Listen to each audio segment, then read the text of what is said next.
ایک شریف زادے کو چچا کی میراث سے بہت سی دولت ہے تو اس نے اندھا دھند عیاشی شروع کی اور لگا گل پھڑے اڑا لے۔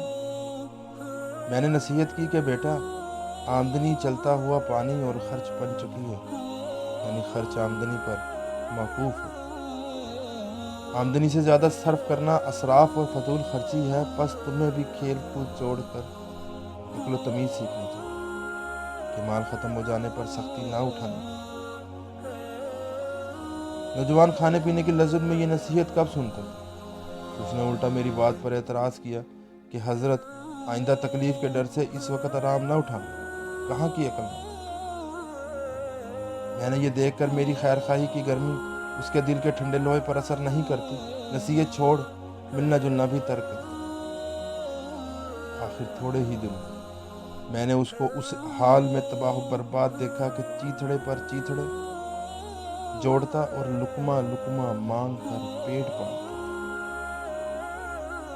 اس کی اس حالت پر مجھے غصہ تو بہت آیا، مگر میں نے اس وقت غریب کے دل کو ملامت کے ناخن سے چھیلنا مناسب نہ سمجھا